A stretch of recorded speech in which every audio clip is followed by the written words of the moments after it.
Well, I personally don't think they're going to get 6 weeks of warning. I think maybe they might be lucky if they get 6 days of warning, and more than likely it'll be 2 days of warning. And they were told a month and a half ahead of time so that way they'd have time to decide what they wanted to put in their bags. Mm-hmm. And that 6 weeks of warning is nonsense.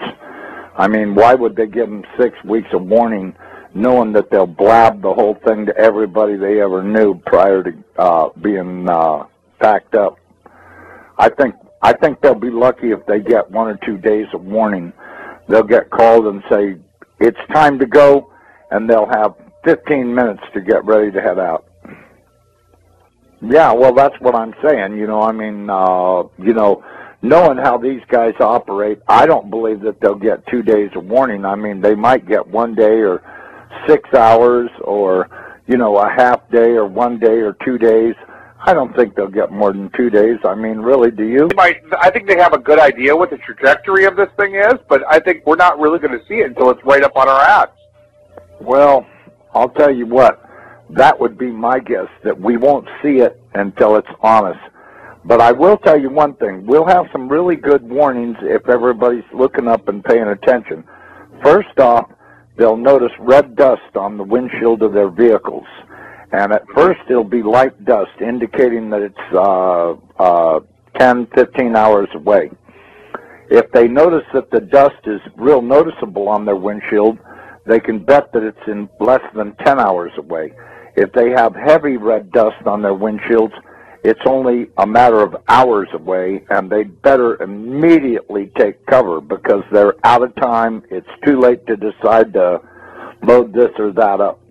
I don't think there'll be a lot of warning, but when we were looking at it on the Hubble, this red dust field appeared to be going out at least as far as maybe 2 times the size of the planet. So, that means that it's probably a few 100,000 miles going out into space around it, all the way around it, which means that just before it arrives, which will be a matter of hours, we'll start seeing red dust coming out of the atmosphere onto everything. And of course, a vehicle windshield would be the best thing to spot it on, because then you'll be able to see its true color and realize that you're seeing the red iron oxide dust from it. And that'll be probably between that and the earthquakes, and I think probably as it approaches, we'll start to hear the electromagnetic interference between it and us, maybe see bizarre events in the sky with the clouds, and, maybe colors flashing around in the atmosphere. There'll probably be quite a variety of warnings that it's approaching and that it's within hours of passing. It's going to be a lot more. The CIA people I talked to said that they're expecting at least a 220 to 230 degree roll, maybe a little more. They fully expect the center of the United States to be at the equator when it's over. No. I'm saying 220 to 230. That's what they're guessing. But then again, you got to remember. That's still a pretty good clip. Yeah, well, this thing's going to go by and give us a spin, and that's where we're going to supposedly stop. They told me they ran 10,000 case scenarios on shifting the planet upside down. They did it 10,000 times on the Earth. They tried different locations to see what they'd come up with, and it averaged out at 220 to 230 degree roll. So, I think probably them knowing the trajectory isn't, I don't think that's a matter of question. I'm sure they know the trajectory. I'm sure they know the exact minute it's going to show up. I've heard a lot of stories that I would only tell you in private about this, because it's so far over the top, most people would go into immediate denial if they heard it. So, the most I can say is that they better be expecting at least a 180 to a 220 degree pole roll when this happens. And as far as that bulge around the center of the planet, I got news for everybody. This thing is going to do a very fast roll, and that water is going to go everywhere. The Lord warned you. The oceans will roar from pole to pole. Is there some part of that nobody understands? The average depth? Yeah, what's the average depth of the ocean around the world? 10,000 feet. 10,000 feet. It's about 2.5 miles. That's the average depth of the ocean. Although the depth does increase at the equator because there's spots where it's averaging 7 miles deep. So that tells you there's a bulge at the center of the planet. Which would be, man. Now just imagine the North Pole rolling into the position of the South Pole. That means that the North Pole has got to go through that bulge before it can reach its final resting place. So we're going to have 7 miles of water doing some serious washing around on the land. So let me ask you this: if we did a 220-degree pole shift, would that be an instantaneous pole shift, or would that be a? No, it's going to be, as I understand, it's going to happen over the course of half an hour to an hour. And actually, they said 28 minutes. That's pretty instantaneous. That's pretty fast, yeah. That's pretty fast. We're going to probably see 400-mile-an-hour wind on the surface. We're going to see big-time water splashing around. We're going to see earthquakes that are so bad that it'll set off every volcano ridge on the entire planet. Every volcano ridge on the entire planet will be going off.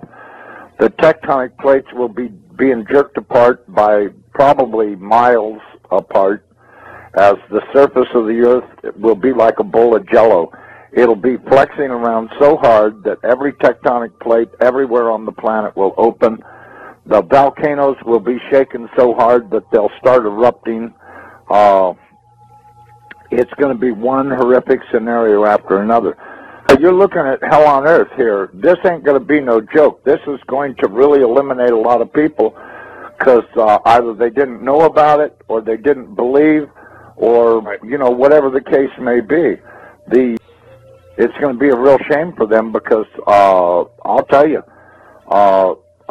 when Nibiru rolls the planet upside down, it's going to kill 4 billion people, and that's the first day, and the rest will survive on, but very few survivors will still be around when the weather finally gets good enough to get a full growing season, because they just were not prepared enough to make it, and it's going to eliminate a lot of people. I mean, I wouldn't be under these underground facilities that all of these elite people think they're going to hide out in, because they're going to be torn to pieces by the flexing of the planet. I mean, the crust of this planet is going to really act up big time, and there won't be any survivors in those underground facilities. Well, I'll tell you what. I really don't think that the survivorship of this will be real high because of the denial. The level of denial in this country is obvious by Department of Homeland Security planning to fight everybody. The United States government has been terrorizing everybody around the world forever and ever. The churches are all in denial. I mean, the Chinese, they take babies and cook them up into stew and stuff. It's taken over this planet, and that's why I said about the churches being asleep. The churches have not protested this at all, and they're going to pay dear for having kept their mouths shut and been politically correct. This is the one that's going to cost them their ass, and one evil thing stacked on top of another. And all of these people that have been condoning all of this stuff, they don't talk about it. They just, they own stock in the companies, and they think they're getting rich, and what they're actually doing is getting ready to die, and they don't even know it. I tell people all the time, guess what? You're probably not going to be alive this time next year, so don't worry about what you're doing. Well, but, one of his favorite subjects is to talk about giants, because our military has ran into quite a few of them in caves in the Middle East over there. And they've came across several ones that were alive. They've even managed to capture a couple of them. They've had to kill a few of them because these guys aren't little guys. Apparently they caught one recently that was, I don't know, I guess about 14 feet tall, and they had a hell of a time subduing him. They discovered that their small arms fire were not very effective against these guys, but, you know, when I think about the size of that spaceship that I saw last year going across the mountains here in Colorado, I don't know how big these guys are. Steve Quayle says they're real big, that some of them are as tall as 38 feet. This thing was big enough to where it could have had a few thousand of those 38-foot tall guys in it, and it would have been no problem, because I'm telling you, this thing was at least 1,000 feet in diameter, maybe more, and at least a couple of miles long. I mean, it was big. I don't have any trouble understanding that there could be races out there that are real big guys, and there's no way that you're going to be able to fight these guys to kill them or anything. You know, if you think about what happened, when was that, about 10, 15 years ago, that big one landed in Russia right in the town square, and these great big guys got out of it and were working on it while the whole town stood around and watched and went, holy shit, look how big these guys are. And they were great big guys. I guess they were about 12 feet tall or something, and they were working on their spaceship. And when they got it repaired, they flew off in it. But, you know, it landed right in the middle of the town square. Mm-hmm. And everybody in the whole town saw it. And it was a couple of mentions on the news about it, but not really too much. Mainly in the little rag newspapers and stuff were pictures of it. And a lot of people took pictures of it. They took pictures of the guys that were working on it, and they were great big suckers. So, you know, are there big guys out there? Yeah, there are. Well, the Bible says we're going to see all kinds of stuff happening. And I can tell you, these military people have been so far out of control for so long, I think the American people would be terribly shocked if they ever got away from their vomit TV and started checking out what their government's been doing. They would not only be horrified, but they'd be in shock and horrified at the same time, just how really far out of control these people actually are. And all of this stuff has been kept a secret because the American people are willfully stupid. And this is going to come home to haunt them. I can guarantee you there's going to be trouble on the horizon they can't even imagine. And I can tell you, just the thought of 14, 15-foot tall guys dressed in military uniforms doing God knows what. I mean, I've always thought since day one that the pyramids were built prior to the last pole shift, and that they were stacked up probably by these big guys, because there's really no other explanation for how stones that big got mounted up. I mean, you look at some of those things, and the architecture and design and construction is just so far over the top. And now we've got all of these ragheads over there in Egypt talking about they want to tear them down. Yeah, well, I was talking about that earlier today. Yeah, this is just insanity. They took out their dictators around the world. They've been taking out the dictators so that they can put in their dummies and get their one world order thing going, which is how they've got to do it. They've got to take out all the leaders in every country, and then place their Rothschild dictators in position. And of course, you know, that'll bring in their one world order because they'll all work for the same guy. But you know, now they've got these morons down there in Egypt that want to tear down the pyramids. They want to do this. They want to do that. You know, I don't know how they plan on doing it. You know, what are they going to put a nuclear weapon in the thing and blow it up or what? Because they're sure as hell not equipped to dismantle it manually. They'll have to blow the things apart. They put I'm a recovering CIA officer. If you all that were here this morning, I do go to weekly meetings, Agency Anonymous. So I'm getting there. I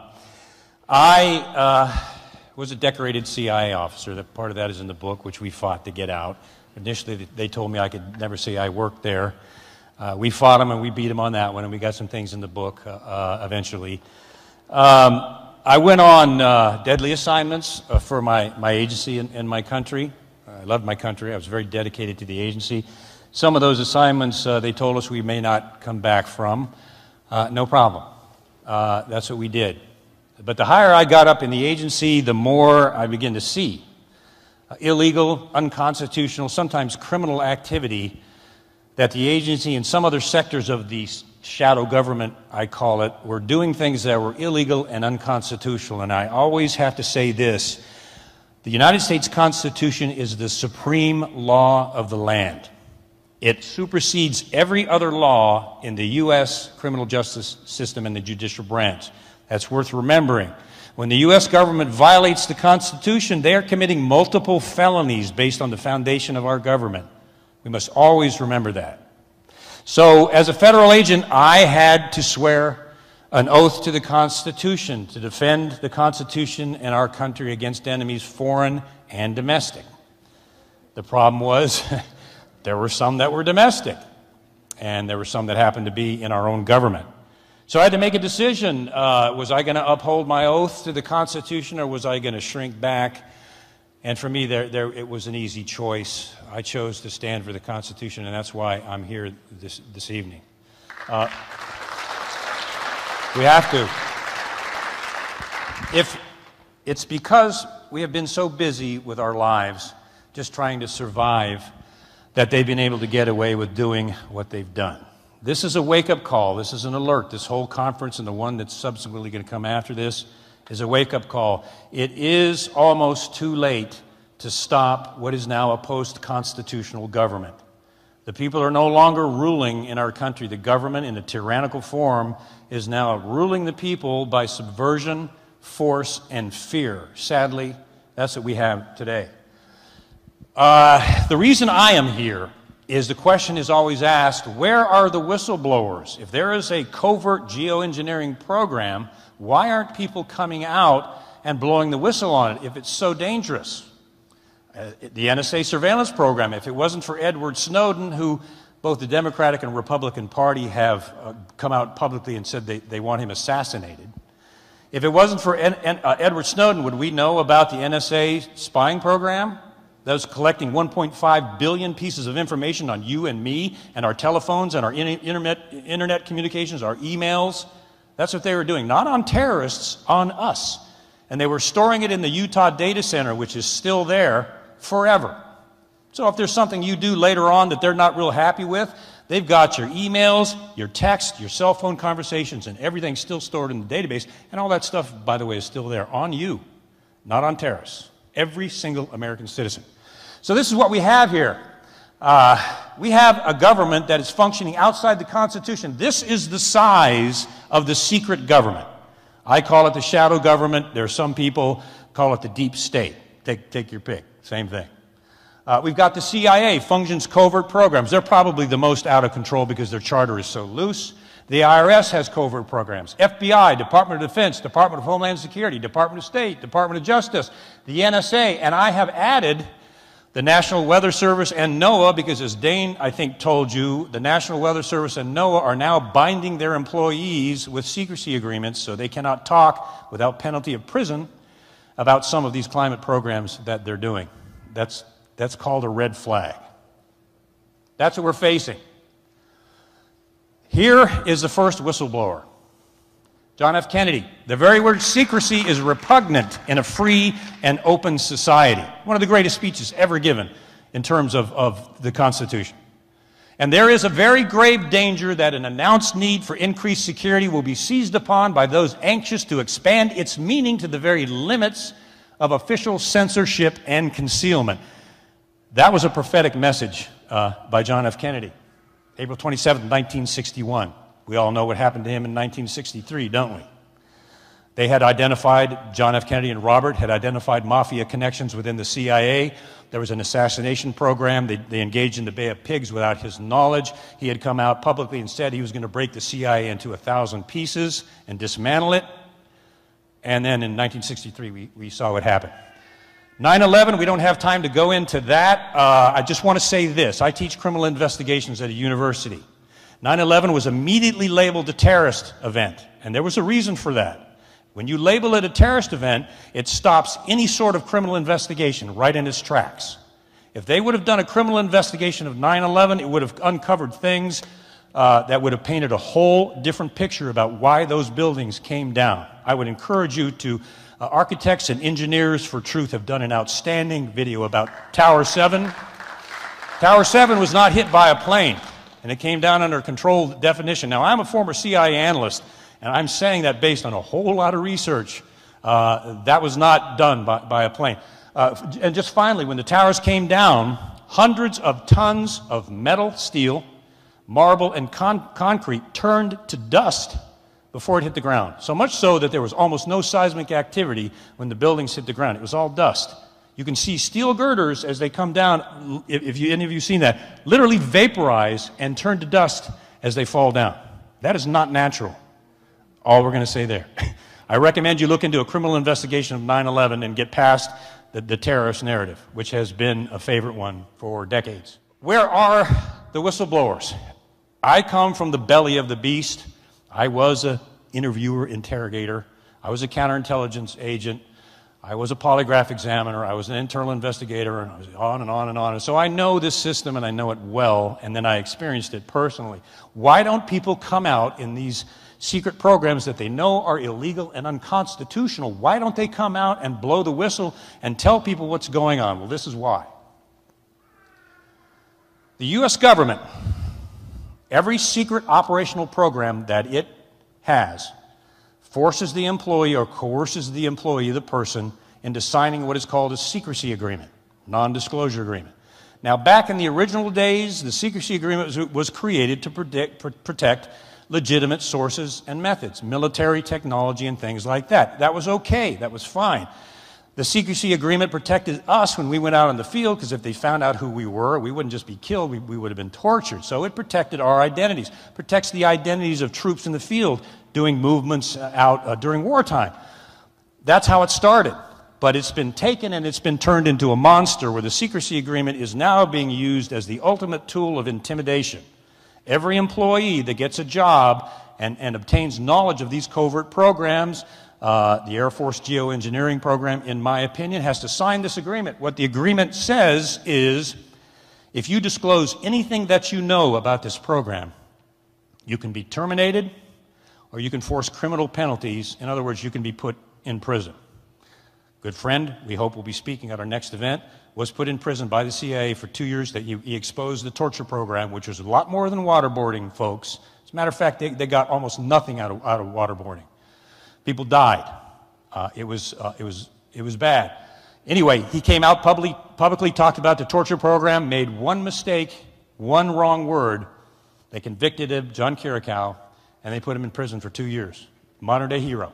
Just got out. So served 2 years for coming out and trying to alert people about what was going on.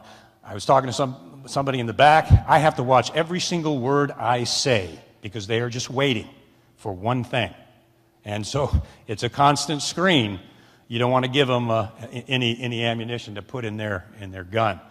So there's binding power, penalties, and threats for the secrecy agreement. That stops 99% of the people right there. Oh man, I'm not going there. I'll just look the other way. I don't want to go to jail. I don't want to lose my job. I don't want my life destroyed. Now, there is a massive, mammoth, complex, secret mechanism in the U.S. government. It's called the intelligence community. It is so powerful that not even the Congress or the Senate can control it. Matter of fact, it controls them. It does whatever it wants. They have these Senate investigations, and they'll come and they say, sorry, Senator, we can't tell you what we're doing because you don't have the agency clearance. And that's where it's shut down. Benghazi is an example. The NSA surveillance program is an example. Where did those go? Nowhere. I sit on the Citizens Commission of Benghazi, and that's a whole other story, maybe the next conference. Anyway, It began in 1948. I talk about this in the book real quickly. An Air Force B-2 bomber had 4 RCA civilian engineers on board. The plane went down in a horrible accident. A couple of the pilots parachuted out. All 4 engineers were killed in a horrible crash. The widows of the engineers demanded to know from the Air Force why the plane crashed and why their husbands died. The Air Force came back and said, well, we can't tell you that because it's secret. Turns out it was gross negligence on behalf of the pilot. Drove the plane into the ground. Hit the wrong flaps, hit the thruster instead of the opposite, and literally drove that bomber right into the farmland. I've been to the site. I have pictures of it in the book. So the families pushed it and said, no, it wasn't classified. You can't do that. We're suing you for the death of our husbands. So the United States government, the executive branch, created what's called the state's secrets privilege. The state's secrets privilege was literally, the wording was derived from the monarchy of the King of England, which gave the King of England absolute power to shut down any case they deemed was unacceptable. Just shut it down. The state secrets privilege was used to shut down these 4 widows' case. It was shut down. It was sealed in federal court so that no one, including Congress, the Senate, and their attorneys, would ever see it. That's where this all began in 1948. And it's gotten far worse from there. People who been made sick, or their family or anyone else, they have lost all their rights to due process. They're not told that. I found that out the hard way when I tried to sue the government, and they came back and said, sorry, pal, you don't have any rights. So I took a different course, which I'll tell you about here in a moment. So that's how they shut them up too. There is within each federal agency, now remember, since 1948, this procedure has been perfected. It is a science to destroy a whistleblower from the very beginning. They come to a supervisor. They may even have the courage to call their congressman or senator about this illegal operation. And the first thing that happens is they start getting promotions denied, even though they're top performers. Their promotions are denied. They're given embarrassing assignments where they're put in the corner of a building somewhere so that everybody knows that they're being penalized for this. If they continue to blow the whistle and push it even farther, they'll do things like this. I have seen this personally. They'll raise the interest rates on the credit union loans so that their cars and other loans are unaffordable. If they try to pull out their retirement funds to provide for their family, especially in the case where they've been driven out of the organization will block their retirement funds so the family will be destroyed financially. Now that is a felony. For a federal agency to deny the retirement funds of an employee is a felony. I've seen them do that. And it was an interesting case. They will do that. Now, another thing that they will do, just so you all know this, and I want the public to know this too, what they'll do is they'll say, okay, we can see that you're very stressed out by all this, and we want to help you. So we're going to refer you to the Office of Medical Services so you can undergo some psychological counseling to help you sleep at night and make you better and get rid of your anxiety. So we're going to set up an appointment for you to meet with a psychologist. Now, where do you suppose that goes? The interview's over, the document is falsified, employee is paranoid, obsessive, compulsive, and disgruntled. That goes in the file, so if it ever does get to the Congress or Senate or court, they pull out and say, well, look, he or she went under an evaluation and they're basically unstable, end of story, shut the case down. Part of an intentional process. It is a campaign. Inspector generals, you guys, you know that every federal agency has an IG, an inspector general, right? They're created, supposedly, to oversee that agency and keep it out of criminal activity, right? Well, wrong. A lot of inspector generals, now I have to give some kudos to the state IG because they helped me expose one particular operation. My agency's IG, I submitted a 15-page complex documented report documenting my family was exposed to toxins. My wife was bleeding out of her gums. She was bruising all over her body. She had lost her short-term memory. She was on morphine because of severe headaches because of the toxins they didn't want people to know about that she was being exposed to. That's what they didn't want people to know. So I submitted this document to the IG. Look, I did secret tests. I ran samples out to certain reputable universities. I secretly flew my son out for medical evaluation with a well-known immunologist. I got it all back, put it all together, went into their desk, laid it on there and said, tell me there's no toxins on this base. So they got the IG involved. We go into the big meeting with the IG, and I said, bring out my investigation, my report. Oh, well, we don't know where it is. Now, I've been told by other officers that the roof was being raised off headquarters because of this case. Reporters were calling from all over the place trying to get information. The headquarters was freaking out. They knew darn well what this case was. So I pressed them. I had my two courageous attorneys there, Clint Blackman and George Hardy. And I always say that, God bless you guys. I love you, man. They had courage, and I hope someday they get the credit for that. But we got the IG finally to pull out my investigative report that had all this evidence in it. What did we get? We got a one-page document written in someone else's handwriting that said that there was no problem at all, and their investigation had revealed nothing. So, are IGs always objective and honest? If they have interest in that organization, I can tell you right now, no. Should be, but they're not. Because of all of this, within these federal agencies, the NSA, the CIA, the DI, any agency that, especially the covert agencies that engage in nefarious operational programs, there is a culture of fear. You guys out there that still work there know what I'm talking about. Everyone, I used to call it the paranoia palace. Everybody inside there is afraid of saying anything because they know about this system. They will destroy you. They'll destroy your career. They'll destroy your finances. They'll destroy your family. They'll take you all the way down as far as they can, even from the outside. You remember Gary Webb, who exposed the CIA drug running operation down in Central America? Anybody know about that out there? Gary Webb eventually was driven to suicide. Remember that? Did anybody see the movie? Yeah, you see the movie. They destroyed his career, his reputation, his life, his family, and then he was found dead of a gunshot wound in a hotel room. The perfect crime. Drive him to suicide, and there's no culpability, and your problem is gone. Frank Olson jumped out of the CIA LSD program, jumped out of I think it was a 6-story window of a hotel room, committed suicide because he had found out that the CIA was drugging people with LSD without their knowledge. What a coincidence. Frank commits suicide. John F. Kennedy, again. How far will they go? Will they go that far? I think we all know the answer to that. And in a constitutional government, that's alarming, at the very least. Now, they tell us, 2012, the Congress and Senate came out with, we're going to take care of this. Whistleblowers being at risk and their lives being destroyed, their careers being destroyed. So we're going to pass the 2012 Whistleblower Protection Act, allowing any whistleblower that sees any illegal activity on the part of the government, we're going to protect them so they can come out and report it. Sounds good, doesn't it?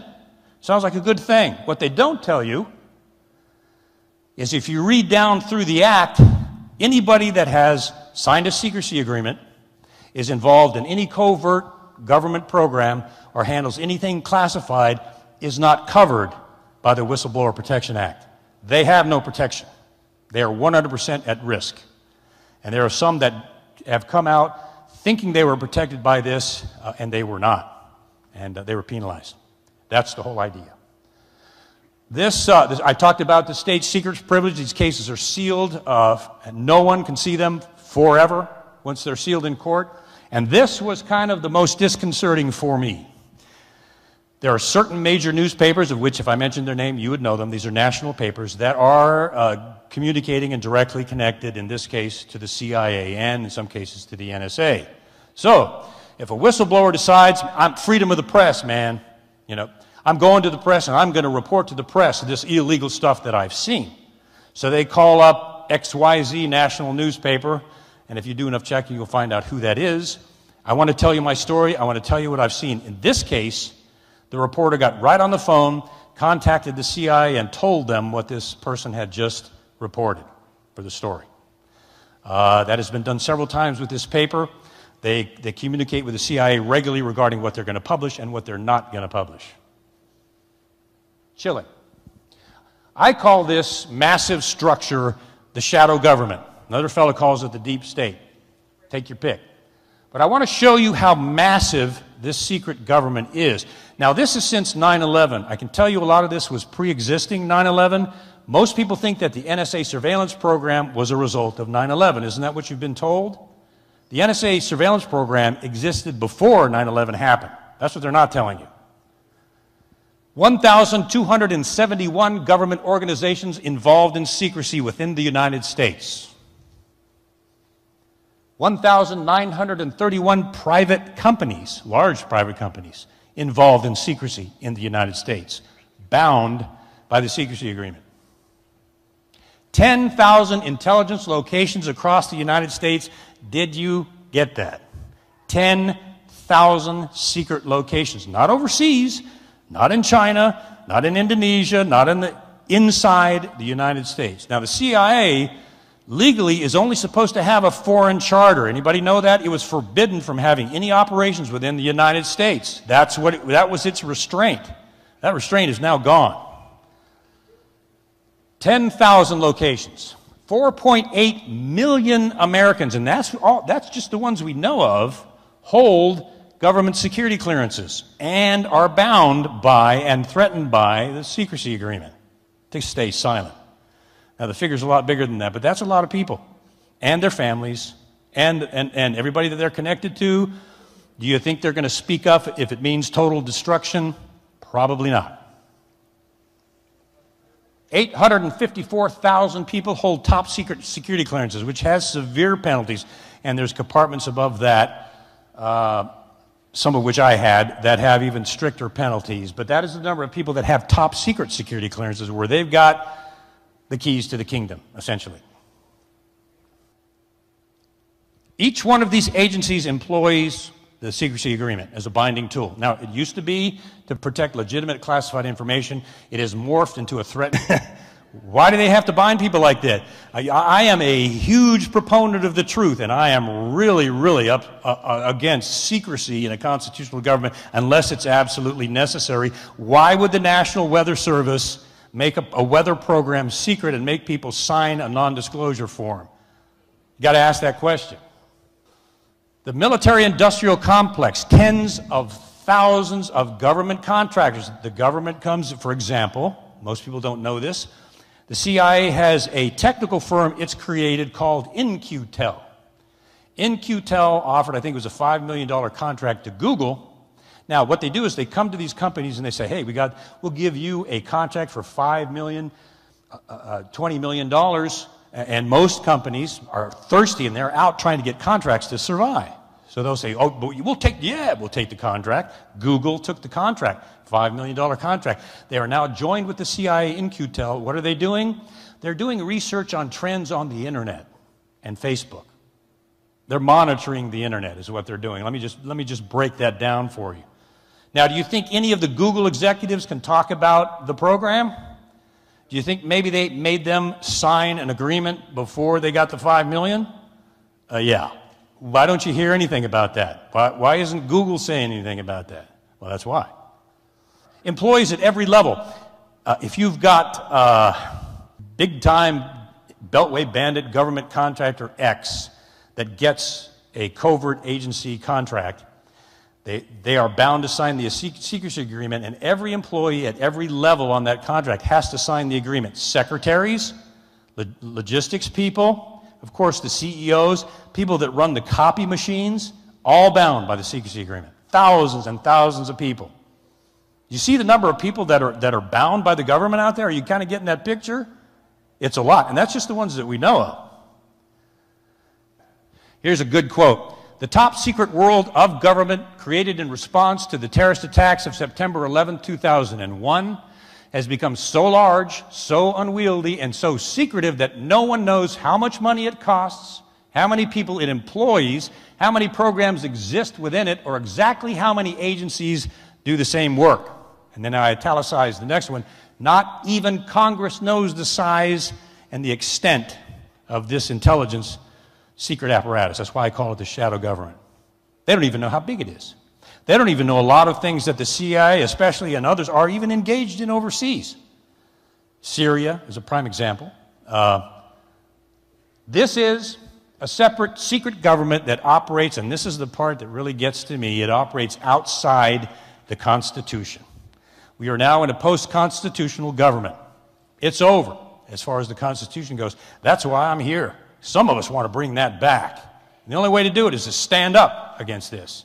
And there's risk involved, but we have to do it. Because if we don't, we're going down. Have we created a monster? My gosh. If you knew the size and extent, yes, we have. It's shocking. Now, Dane played this, and I want to emphasize this, because this is more than a smoking gun. When the director of the CIA comes out, anybody know anything about the Council on Foreign Relations? Uh-huh. So you know who he's talking to, don't you? All right, a little global action going on here, all right? But when the director of the CIA comes out and makes a speech, every word is refined, winnowed down, and everything he says means something. Everything. Listen to what he says. Another example is the array of technologies often referred to collectively as geoengineering. Kudos to Dane. They're coming out and they're saying it. That potentially could help reverse the warming effects of global climate change, one that has gained my personal attention. Geoengineering has gained the personal attention of the director of the CIA. That means something. Is stratospheric aerosol injection, or SAI. Now let me tell you, based on my humble and meek experience, when the CIA comes out and admits something like this, they've been doing it for at least 20 years. That's the first thing. The second thing is, it's about to be exposed. Or he wouldn't be saying this. This is beyond a smoking gun. Now, some people will say, you just got that off a conspiracy internet website. I mean, come on. Well, you know where I got this from? CIA.gov, the CIA's own website. They're putting it out there on their website in writing. Now, why would they do that? Unless it's the two things I just talked about. They've been doing it for a while, and the cat's about to come out of the bag. The vax people are going to do such a much better job in this, but I just wanted to mention, because I hate cover-ups, because I lived one, personally. And that's what's happening with the vaccine-autism connection in a big way. Covering up the truth at the expense of young children and their health, and the families that are ruined because of this. So you want to know the connection between autism and vaccines? You know who the first people to ask are? The parents. The ones who saw their child's behavior before the vaccine, and what happened after the vaccine. One of the doctors on Vax said that real medicine is an art, where you listen to the patient and you watch it. That is the absolute, that was a wonderful statement. Only a parent knows what their child was like before that vaccine and what their child was like after the vaccine. And if the doctor was honest and not connected to big pharma and money, he would listen to that parent. And if the CDC really was open to a true investigation, they would conduct studies to find out how this was happening, number one, and number two, how they can possibly treat these children, wouldn't they? Why are they not? Billions of dollars, let's just start with that. Nature of government, that also. There are independent doctors. I know one myself, a big fan of his, has a whole page on autism, brilliantly written. So there are doctors out there that are talking about this stuff. I want to give kudos to the courageous lawyers that are standing up for this stuff. You guys and ladies are in here. Hats off to you, man. That's raw courage. That's the kind of courage we need. And I'm telling you, if there's attorneys watching this, your country is at stake. Your freedom is at stake. This is the final hour. We are coming down to the perfect storm. Put your reputation down and come out and stand with these people and have the guts and the courage to support your Constitution, because if you don't, we've got maybe half a decade at most before this comes down.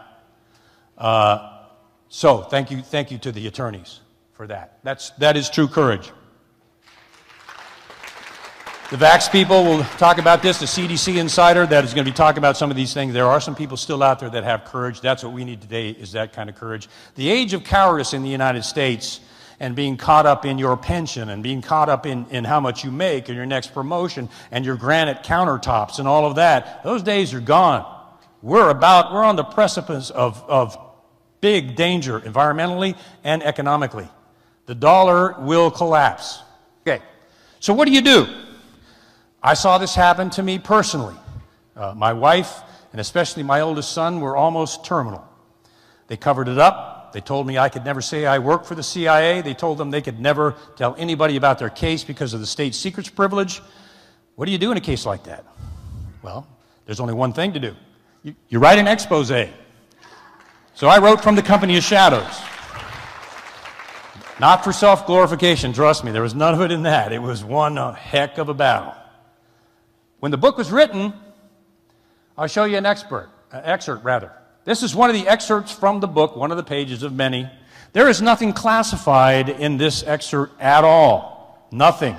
It's talking about Blackout began receiving threatening letters accusing them of security violations and commanding them not to exchange correspondence with our family. And just a system that they use of intimidation is what it's talking about. And they blacked it out. Now, based on an executive order issued by President Ronald Reagan, for the CIA to black information out because of negligence or because of it's embarrassing is illegal. It's criminal to do that. Violation of the Constitution, supreme law of the land. Well, they did. So, here's another excerpt from the book. Now, this talks about what they do to the families. They take away their names. They give them fake names like the Doe family. There's fake names here that are blacked out. They're not even their real names. They're fake names, but they black them out. Because they don't want you to know that they use fake names to cover the identities of innocent mothers and children who have been exposed to serious toxins in a secret government program. This picture that I put in the book has a lot of meaning. I'll explain that to you in a moment. Down at the bottom, Blackout's identities and case facts are hidden in secret. That's not even their name behind that blackout. It's a general term. They didn't want anybody to know that they do this to civilians. Real important. So what did I do? I call this in chapter 25, the tyranny of secrecy. We have a tyrannical government that is now functioning with a huge abuse of secrecy and silencing anybody that will stand against it by classifying everything. This photograph here, when I wrote the book and they blacked these things out, I had a decision to make. What am I going to do about this? I swore an oath to the Constitution. Who's going to win, government intimidation or the Constitution? Well, it's a painful choice, but it's kind of an easy one. So I built a code into the book. I refer to it as a shadow code, and there are things in it like this. This shadow is the actual shadow of the young man that almost died from this toxic exposure. They didn't know whose shadow that was. They do now. Down here, it says, my family was devastated by our government's abuse of blackout. They don't want you to know how they tried to silence me. They blacked it out. Although it's out there in the public in other places. There's studies this thick written on that thing. So I built a code into the book. It's a numerical code, and it weaves through there. And if you follow the numerical sequence, it opens up what these blackouts actually say and what they use to try to silence our family. Okay? I learned one thing. If you play by their rules, they will destroy you. If you realize that freedom is only in the truth and you come out full bore and just lay it out there, that's probably why I'm still alive today. You go out on the internet and you see things like, I'm surprised this guy's not in a dumpster. Well, I'm still alive because I came out. I have this thing called the Constitution and freedom of speech. I came out full bore and made this stuff public. If you fear them, they have you. That's how they do it. They manipulate the American people through intimidation and fear. Do not fear. If you don't fear the government, you're truly free. So, as I wrap this up, this is a time for courage. As I mentioned, the age of cowardice in the United States or being too busy trying to survive, those days are gone. The environment is collapsing. Our economy is on the verge of collapse. The federal government has programs in place that when the economy does collapse, to take care of civil unrest in a very extreme fashion. Some of you know about that. It's a very serious time. It's a time for courage. It's a time for truth. Secret activity, especially illegal secret activity, is like scorpions and cockroaches. You turn the light on and they can't handle it, man. They scramble for the nearest bookshelf or what, right? So it is with government. The Founding Fathers wrote document after document after document saying the Constitution was created to protect the people from the tyranny of government because government will go evil every time. That's its nature. The Bill of Rights was not written to govern the people. It was written to protect the people from the tyranny of government. That's the whole reason it was written. Courageous people like Dane, Geoengineering Watch. Does that look like a normal sky to you? God bless Dane for what he's doing. You know, he is doing this out of character, really. Raw courage and character at personal sacrifice. And I'll have to tell you, Dane is the one that got me to come back in from the wilderness, from off the grid, because I had seen this go up to such high levels, and I know some of the penetrations in the media. I had just had it. So I went off building my little off-the-grid farm and put up our solar panels, and I think Dane worked me over for a couple of months. And finally I said, you know, this guy's really a man of integrity, and I'll do it. And that's why I'm here, honestly. It's because of Dane. So I thank you, Dane. I appreciate that. Amen. I have to sit, my wife and I have to sit on our beautiful off-the-grid farm, get up in the morning, and we have to see this sky over Vidalia, Georgia. What used to be a beautiful blue sky, we have to sit there and watch this on a Monday, 94 degrees centigrade, 9 o'clock in the morning. Tuesday morning, it's not there. All those trails are gone. There's an ongoing joke I have with my wife. I'll lean to Sue and I'll say, man, it looks like they canceled all the traffic, air traffic over Georgia. There's no condensation anywhere. You see what a joke that is? One day, the laws of physics are one way, and the next day, all the laws of physics change. One day, there's trails. The next day, they canceled all the flights over Georgia. I mean, come on. How ridiculous can it get? But it ruins our skyline. I went off the grid out in the wilderness to get away from government tyranny and all the ugliness I've seen, and now I have to sit on my front porch and see them do it again in the sky.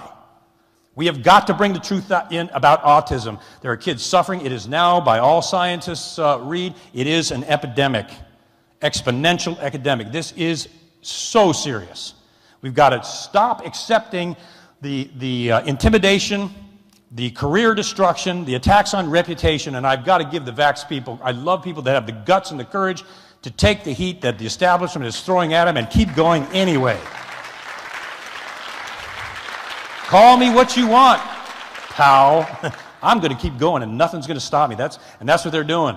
And you don't know how refreshing it is for me to see that, having kind of been alone for several years in this. All right, we have got to stop government's tyrannical overreach of our entire lives. They've been following, bugging, and eavesdropping on every single thing that we do for way too long. They've been scaring us and intimidating us into not rocking the boat for way too long. I like to put it this way. You got a neighbor who comes to you and says, hey, two guys from the Lions Club were knocked on my door. They're asking questions about you. Okay, no big deal. What if that neighbor comes to you and says, hey, man, two guys from the CIA knocked on my door and they're asking questions about you. How are you going to feel? What are you going to feel? Fear. That's their weapon. Another analogy I like to use is these agencies, the CIA and others, are like the Wizard of Oz. Remember that movie? I'm big, powerful Oz.